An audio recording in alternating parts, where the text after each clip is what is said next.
Hey guys, my name is Olivia. I'm here to share my story of being 17 and pregnant, and also being pregnant with a child with a heart defect.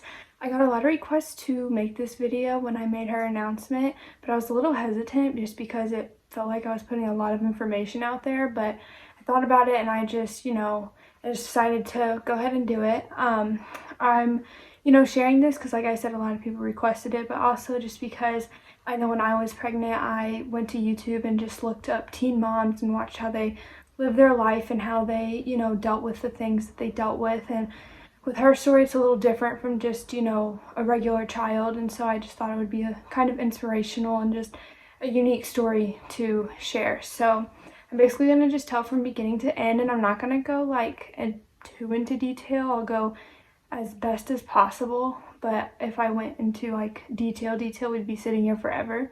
But yeah, so I'm just gonna tell the story from beginning to end. So to start it off, I found out I was pregnant on January 1st of 2020, and I always found that kind of funny because it was the first day of the new year.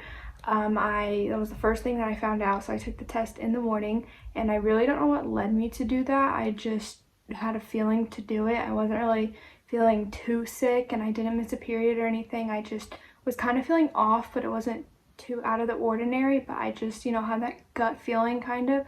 So I went and took the test, and it was positive, obviously. And the first person I told was my boyfriend.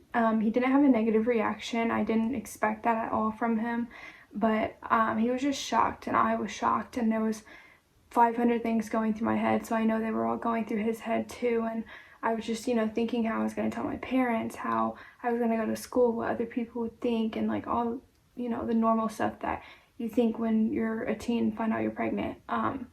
But I then went and told my mom. So like 10 minutes after I took the test, I told my mom, just because it would just, eat me up. I would just be sitting there, knowing that I knew something big that she should know but didn't know. And so I went and told her. She didn't have a negative reaction. She didn't yell at me. She didn't, scream or anything. She just told me that we would get through it. I think she was just shocked, and that was obviously expected, and so was being disappointed. But she was just, there for me and comforted me, and it wasn't like a big thing. Like, there's not really too much to tell with that, just because, like I said, she didn't have a horrible reaction or anything. But the main person that I was scared to tell was my dad, and I didn't tell him. It was about a month. I want to say it was like a good month that I knew, and I, was so scared to tell him that I didn't, and he ended up finding out through the mail and through my insurance, and it like kind of stated that I was pregnant. And he called me asking if I had anything to tell him, and kind of just said things that led me to believe that he knew. So I knew that he knew, but he didn't just come out and say that, and I still denied it. I said, no, I don't have anything to tell you. So he got off the phone, and then like 30 minutes later he texted me and showed me the insurance paper and just a big long paragraph, basically, obviously he was hurt that I didn't tell him, and he was shocked, and he was disappointed, and all the feelings that a parent is gonna feel in that moment. But I didn't ever see his initial reaction just because I wasn't there when he found out. But he also didn't have, a negative reaction. I wouldn't call it a negative reaction. I think he just had to adjust to it and not accept it, but just get used to the fact that, his daughter was pregnant. Because that's obviously hard. But he and my mom and my stepmom and all of my family, honestly, were just there for me from basically like the start, and then through everything that we went through. But so that's that part. That was really the only people that I was, nervous to tell. I was scared for my family to find out, just because I didn't want them to be disappointed. I didn't want them to look at me any different or anything like that. So I was just scared to tell them, but like I said, they were all really supportive. But to go on to how we found out about her heart defect, so I went to an appointment, and mind you, this was during COVID, so I was going alone, and I was at this appointment alone, and I went to go get an ultrasound, and how mine were set up was it was an ultrasound, and you talk to the doctor right after to go over the ultrasound. So I went to do it, and my ultrasound tech would always tell me what she was doing while she was doing it, so I knew what she was looking at and why she was looking at it. So I went to my ultrasound, and she was doing all the normal stuff and explaining everything to me, and then like I said, she told me everything that she was looking at while she was looking at it. And so I noticed she was looking at the heart for like more time than usual. So she was spending a little bit like of extra time looking at the heart. And she said that she was going to go get the doctor and see if he wanted to just, look at the heart himself, because she wasn't getting as good as quality of images as she would like. So she went and did that, and while she was gone, I was just, thinking of, I want to say like the worst, but I was just thinking, oh, they can't find the heartbeat, or something's, the heartbeat, like I was thinking something was wrong with the heartbeat itself. And I wasn't thinking of heart defects just because I wasn't educated on those at all. I didn't know anything about them. I knew that they existed, but I didn't know there was different kinds. That wasn't something that crossed my mind just because I didn't know about them. And so the doctor ended up not being available, so she came back and she said that she was just going to do the best that she could. So that's what she did. And so then my ultrasound was over. I went to the normal appointment, or the sit-down appointment, and he, began talking to me about everything that did look normal. And then he got to the heart and said that I want to try to explain this the best that I can, but I'm obviously not a doctor. But there's the two main arteries in your heart line up like this, and hers were like this. So they were just switched. And that's called transposition of the great arteries, so TGA. He wasn't able to officially diagnose her because I would have to see a specialist, but he said that that's what he was seeing. And then he, just began to tell me about surgery and what it would look like to fix that problem. But he referred me to a specialist, so I went there about a week later, and I was able to take my boyfriend and my mom to that, and I was really glad, because finding out, that my child may have a heart defect alone wasn't fun. And so at the specialist, we were all there, and they did an ultrasound and a sit down, and then they confirmed that she did have TGA, and they began to talk to me about, surgery and what birth would look like, and how, she might come out blue, she might be fine, she might need emergency surgery, she might get it within the first week of life. It was just a lot of information to take in, especially being 17. Actually I was 17, and they were just, feeding us with information, and it was a lot. And I was thinking of 100 different things. I was, obviously when you think of heart defects, like, it's your heart. You need your heart to live. So I was thinking the worst again. I was, scared I wasn't going to be able to hold her after birth. I knew she would be at a different hospital than me when she was born. And like, all, it was a lot to take in, like I said. But then that appointment was over, and I had to start seeing the children's hospital. It's like, specialist for that specific thing. But I had to start seeing them, and that's 2 hours away from where I live, and then that's where I would be giving birth. It was a hospital in the same area as the one that she would be at. So I went and I saw them twice before I gave birth, and what they just did echoes, which is an ultrasound of the heart, and they just, monitored her there. They monitored me, like, they just, they're specialized to deal with stuff like that, so that's what they did. So I did that, and I just went along with my pregnancy, and I was really nervous to have her, because, I feel like you're already nervous to give birth, but knowing that, she wasn't going to be okay when she was not inside me anymore, I wasn't doing all of the work for her, it just really freaked me out. And I, once again, like I keep saying, I was thinking the worst, because basically that's what I did my whole pregnancy. It was very hard, and it was a very stressful pregnancy, and that's one of the reasons why, like, I didn't tell anyone. We kept it to ourselves just because it was really personal, and really, it was very stressful. So we had those 2 appointments that we had went to, and then at one of my appointments here in my hometown, I went and I found out that I was a centimeter dilated. And a centimeter is not, it's obviously not that much. It's 1 out of 10, but for me to be dilated already and then her being like as low as she was, it wasn't like they didn't expect that because I was, early. So I was centimeter dilated, and then a few days later I was having really bad contractions and I was having them all on my back, and so it was really difficult to kind of like determine if they were contractions because usually you feel them like cramps like in your stomach, but mine were all in my back. And so I kind of just let it go, and I didn't really I didn't do anything about it. And then they got intense. They got really, really intense. So I went to the hospital, and my local hospital, and I couldn't give birth there. And so I was 3.5 centimeters dilated. And like I said, I couldn't give birth there. So I got flown to where I would have to give birth. And when I got there, I was at a 4.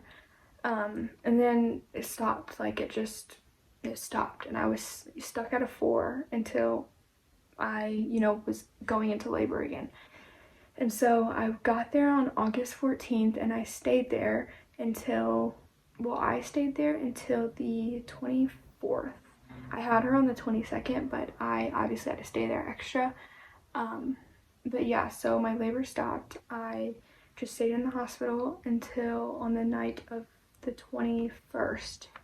On the night of the 21st, I started to have pains again, and I was actually like I was contracting again. And so I was dilating, and they moved me to the other unit. And then, that's when things were actually starting to happen. My mom came because there I was able to have my boyfriend and I was able to have 2 people, but my 2 people were my boyfriend and my mom. And you were able to have them at any time when you were in labor and delivery, because in the other unit I was only able to have 1 overnight, and that was my boyfriend, and he stayed there with me the whole time. And my mom would come too because she was my second day visitor. But like I said, I was in labor and delivery, and I was going into actual labor. They gave me the epidural, and I'll go a little more into detail about that because by the time I gave birth, it was kind of gone. It was kind of pointless for me to get it, but I got that. So things started to settle down. My pain got, it was obviously like it was basically not there. And then my labor stopped again, and I was just like stuck at the number that I was at. And they wanted to leave me like that overnight because the whole team of doctors weren't there overnight. They would be there the next day because it was, the day shift, so everybody would be there. So I went overnight. They didn't do anything because, like I said, if they could wait, then they wanted to wait. So it was the next morning, and they just kept monitoring me, and I was dilating really slow. I was still having contractions like close together, but I wasn't really dilating like that. And so they ended up having to break my water. So they did that. That it didn't hurt or anything. I barely even felt it, but they did that. And then obviously my labor started to move along a lot faster. And then I had her eventually, and that was at 10:45. She was 6 pounds and 15 ounces, and she was 20 inches long. I got to hold her for, I want to say like 2 minutes, if that. It kind of feels like time just stopped when I had her, but I didn't get to hold her for very long because they had to take her and, start working on her and do all the things that they had to do. And so they did that, and she was right next to me, and I think it's called the incubator. But her dad didn't get to hold her, my mom didn't get to hold her. Like I said, I barely got to hold her, but they were working on her, and then they took her upstairs to the NICU. And then obviously they did everything they had to do with me. And I then got to see her about 2 hours later after they were done putting her lines, like her IV lines and stuff in. I got to see her, and they brought her down to me because they were going to transport her to the hospital that she needed to go to, and that was only like 10 minutes away. But it was still hard because I couldn't be with her. And so they brought her to see me, and she was in, I think it's also called an incubator. It's just really, intense because it's what she's in when they put her in the ambulance. So I got to see her, and once again, like, I didn't get to hold her. She was connected to things and in the little box thing, but I got to, you know, stick my hand in there and just hold her hand, and that's really all I got to do, and that was really hard for me. And then I didn't see her until the next day, but her dad was able to go and stay with her the 2 nights that I was in the hospital, because I obviously had to stay longer because I just gave birth. But so he went over there, and I got, like, you can call them like visiting hours, but I could leave the hospital I was staying at for 4 hours and go see her, and then I had to be back because I was still a patient there. So I did that the next day, and then I got discharged the day after that, and I was finally able to stay with her. Well, not stay with her, we stayed in like Airbnbs, but, you know, be with her whenever I wanted to and all day. But yeah, so she stayed in the NICU until she had her surgery, and she went for surgery on the 28th of August, and they took her about 7 a.m. and that was a very hard day. I, you know, obviously was worried. Like, my newborn was having open heart surgery, and for anybody that's a major surgery, and I, you know, was just a nervous wreck. And the surgery ended up being shorter than expected, and it was 6 hours. It was about 6 hours. They anticipated that it would be like 8 hours, but like I said, it was shorter. And so that was, you know, when they were calling me with updates saying that they were done with this and they were done with this, I was like, this is moving like along really great. And so yeah, like I said, they would call me with updates. We didn't stay at the hospital. We went with my family just so we weren't sitting there, you know, like a nervous wreck like I was, and I still kind of was, but I, you know, had that distraction with my family. So that was like, we really appreciated that. But when they said she was done, we went back to the hospital, and we had to sit there for about 2 hours, I want to say, while they set her up. And she was now in the PICU, which is the pediatric intensive care unit. So she was no longer in the NICU. She was in the PICU, and they were setting her up on the ventilator, and, you know, everything that they needed to do before we could go back there. And so we were finally able to go back there, and this was definitely, I don't want to say probably, this was definitely one of the hardest parts of this whole story, this whole journey. I thought the hardest part would be her surgery, but it was honestly seeing her after surgery, because she was connected to so many things. And like, she had the bandage on her chest, she had a chest tube in that was, you know, draining the fluid. She had a bunch of things, like, you know, connected to her. Sorry, I stopped the camera for a minute, but I was talking about how she had a bunch of things. I think I was talking about how she had a bunch of things connected to her. So yeah, like I said, that was the hardest part of this whole journey, was seeing her like that. Well, not the hardest part, but one of the hardest parts. But it was very rough. But then that day, she, you know, they just obviously monitored her and did what they needed to do, and she was good. And then the next eventful thing was when it was time to extubate. And that means take the breathing tube out. And if you don't know what that is, that's a tube that goes down your throat, and it basically breathes for you and helps you breathe. So it was time to take that out, and they took it out, and it went fine. She was breathing on her own, and she was like that for the next few days. We had started working on feedings, and like I said, we started working on feedings. We were, you know, doing all the steps that we needed to do to go home, and she became TCU status, which means she was considered to be in the next unit, which was the transfer care unit, and that was the last unit we had to go to before going home. So she was that status. We weren't there just because they didn't have like enough beds, and they also wanted her to be the last one transferred because her breathing was still kind of off. She was breathing really hard and using a lot of muscles to breathe, like in her stomach, and that's not how it's supposed to be. So they wanted to keep an eye on that, and so like I said, we were doing, you know, feeding and stuff. And then one day we weren't there because we would go to the hospital, and then we would go to the Airbnb to kind of take a break, just for a little bit, because that, like, the hospital setting is very stressful, and we were there all day long. And so it happened when we were at the Airbnb, and they called, and as soon as I saw that I was getting a call from them, my heart just dropped, because they don't call you unless something's wrong. Like, you call them if you want an update, and they don't want to have to call you. And so they called me and they told me that they had to put the breathing tube back in and go in there and help her to breathe, because she had, a major episode where her heart rate started to go down and all of her numbers just started to drop. So I immediately went to the hospital. When I got there, there was stuff from her bed thrown on the floor. There was a bunch of stuff on the floor. There were a bunch of carts in there. There was stuff everywhere. And it was very scary because, obviously they had to do that because they had to get to her as fast as they could and just move everything out of the way.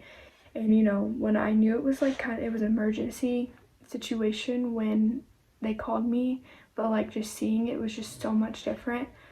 She was sedated because, they sedate her to put the tube in. She just looked helpless, and it was very difficult to see her like that. She was cold. She was, I think, 96 degrees. I want to say, maybe, I don't know. She was very cold. That night was kind of a blur, but they had lights on her to warm her up. They had her on a heating blanket, and it was a very intense situation. So they kept her on the ventilator for the next few days, and they got to the point where they thought they could extubate again, and so a few days later they did. This time she didn't last more than 10 minutes, so the first time they tried to extubate, she lasted a few days, and this time she lasted maybe 10 minutes. Then they had to put the tube back in, and that was once again another hard situation, and we were there for that one, so we saw it. All the doctors, came rushing in and, demanding orders, and it was very, very intense. And I stepped out of the room just because it was a lot going on and I just couldn't handle it. So I stepped out and I was, just watching from out there.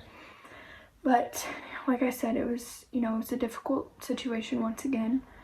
And so the next time they decided to extubate in the OR so they could do a procedure with ENT and try to see if there was something wrong with her airway. And so a couple days later, they did that, and she ended up having a lot of swelling from having that tube just in and out so many times, and she also had kind of a narrow airway.